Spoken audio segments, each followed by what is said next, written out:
it was deeply heartfelt. So thank you for being there.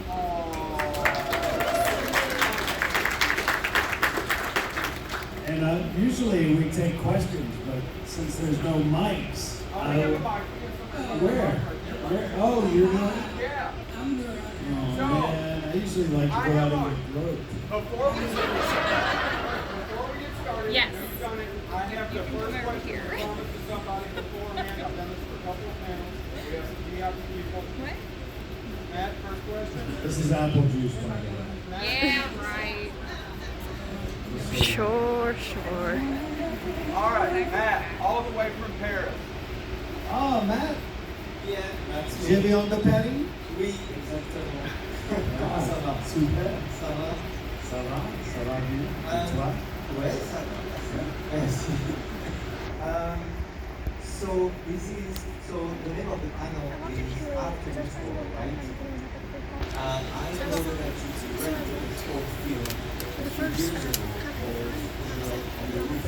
Correct. And I want you to tell us a bit more about this experience and why you haven't directed anything else after that.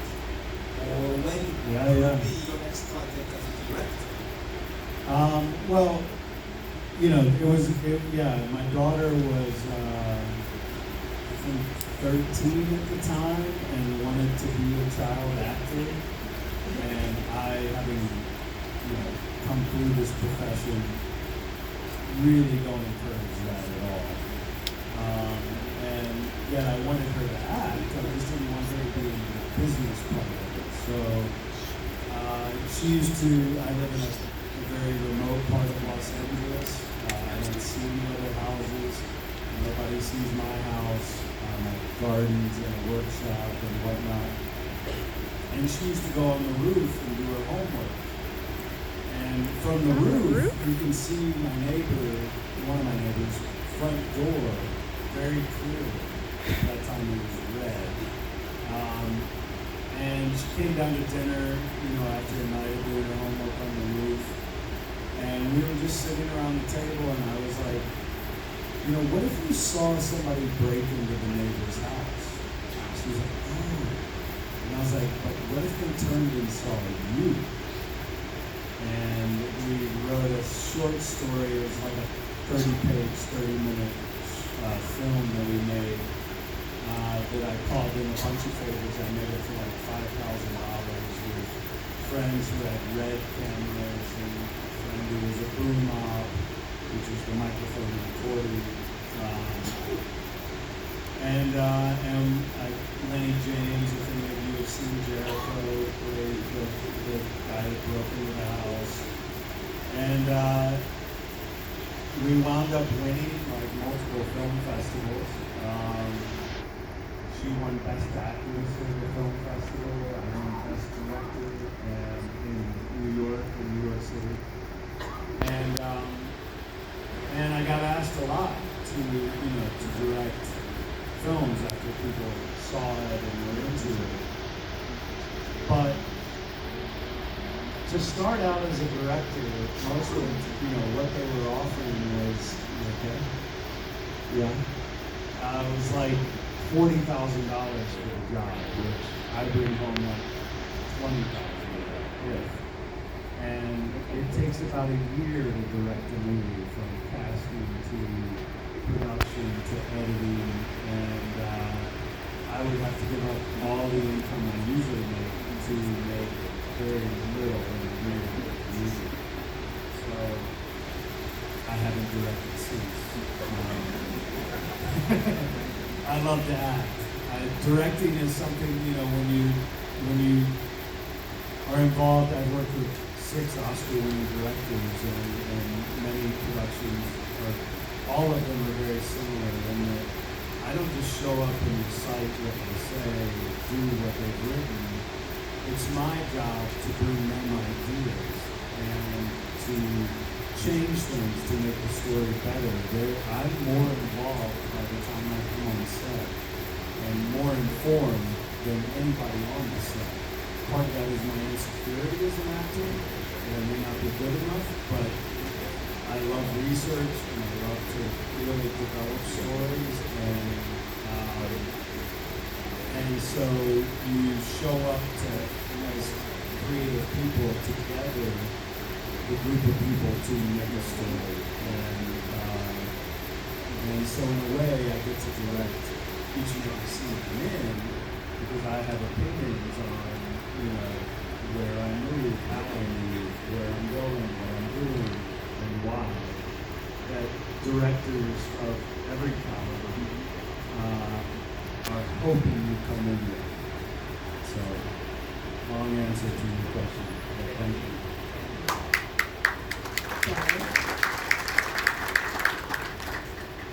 Pause. I got that one. I always like to, it's me. Oh, hi.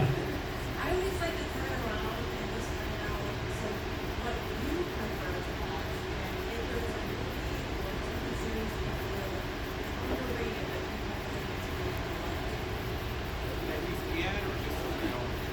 well, or that something that you're in first, and then another one that you recommend to friends.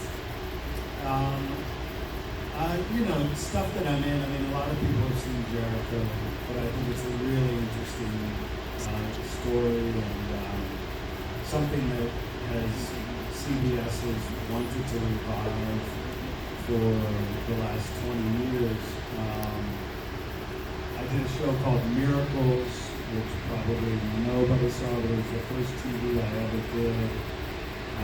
We were the show after the Super Bowl that year and had like 14 million viewers and were a massive success. And then at that time, Bush started bombing Iraq. President Bush started bombing Iraq. And we were preempted for war coverage like 6 straight weeks. And by the time it came back on, nobody was watching it. And we lost all of that audience and they canceled the show. It was a great show. I played a guy who, his job was to debunk miracles for the Catholic Church.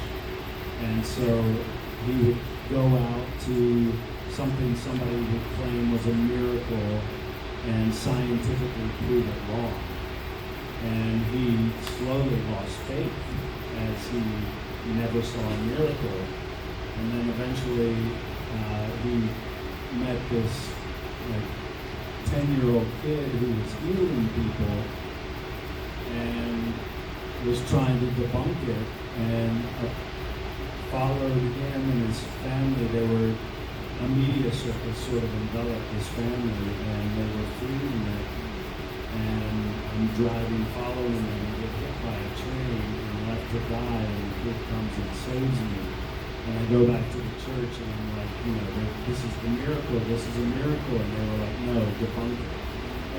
And so he leaves the church and starts this investigation of what went on. And it was a beautiful show. The guy who did Planet of the Apes, who's done Batman, Matt Reeves, created and directed it. It was amazing. One season. I think it's like 13 episodes. But in terms of now, Widow's Bay has me wrapped. I love that show. Is anybody watching that? Yeah, it's such a great show. I don't tend to watch a ton of TV, to be honest. I don't know. It's not my thing. I like to read. I've got a lot going on, and it's rare for me to sit still. So, but Widow's Bay is amazing. Thank you. All right, who has our next question? We've got one right behind you, one right there. We'll grab one. We'll get in front of the TV. I always wanted to first place since I was 2 people. Which characters did Skeet play and which characters did Ulrich?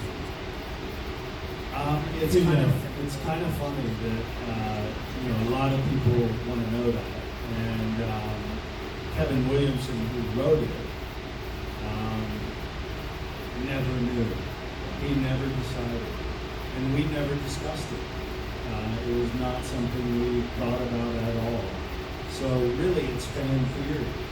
I mean, I think there's some great ideas behind the fan theory. I feel like Casey, Drew Barrymore Ulrich's character, it took two people to get her up in the tree. So I think we both did that one, but the rest is sort of up to you guys as to who you think did it.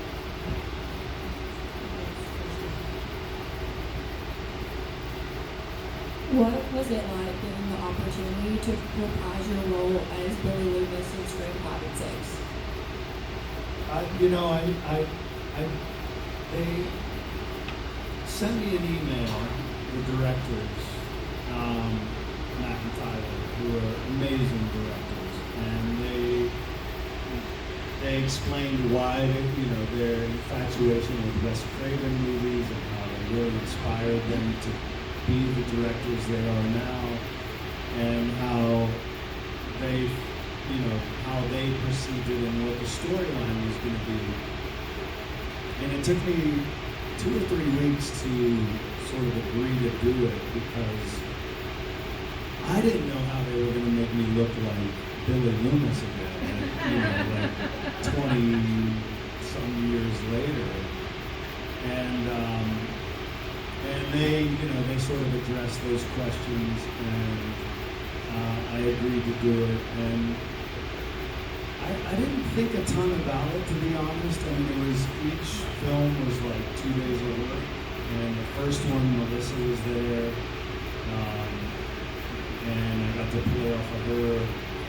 And I was really sort of keyed into the voice more than anything, and trying to replicate the voice of me 30 years ago now. I have a much better voice now, by the way.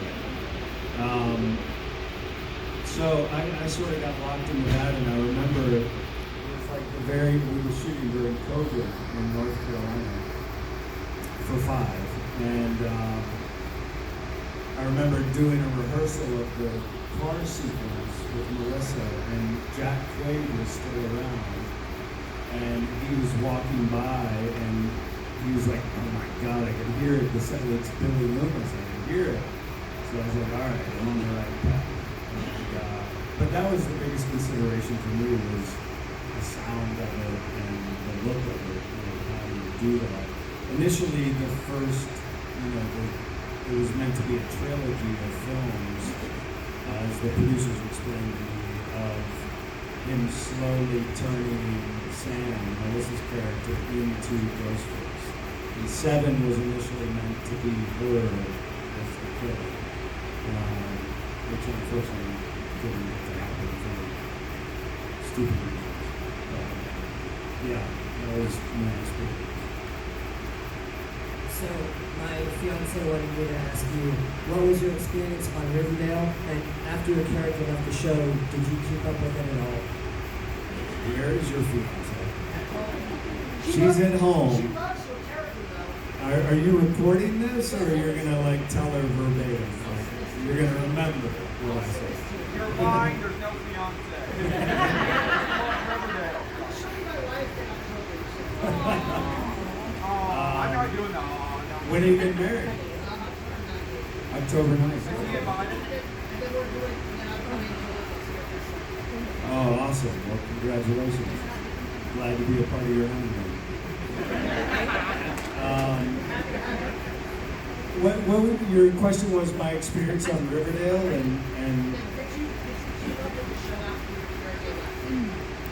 I loved the first 2 seasons of that show. I thought it was real. It had, my kids at the time, and I raised my twins alone, so I did not work outside of LA for the first 16 years of their lives. And it was a struggle. And then, I had the opportunity to do Riverdale. They were 16. I was shooting in Vancouver. We Have lived Morgan in LA. edit this later. And I was doing 150 flights a season, 4 flights a week to do that show. And because I didn't want my kids home alone. They were like a couple days at a time, but I didn't have nannies, I didn't have a partner, I didn't have always me. And so I was really invested in it. And then I felt like from the first season I did as a guest star, and then they asked me to sign a 6-year contract to level up with all the KJ, Cole, and Cammy, and Billy and everybody else. And I wouldn't do it, so I signed a 3-year contract. And at the end of the 4th season, it was time for me to either renew the contract or leave, and the writing had gone so south in my mind that I was like, I'm not doing it. And I could have taken him for so much money, but like, I was like, I just can't. I can't do it. Like, so Cole and I are dear friends. I feel like the whole reason for that experience was meeting him and bringing him into my life, and him and me into his life. They wrote something for the 7th season that they wanted me to do this one episode in the 7th season. And it was basically that FP had ratted out the serpents in Ohio for a crime and fled to Jughead's trailer to hide out and didn't see Alice.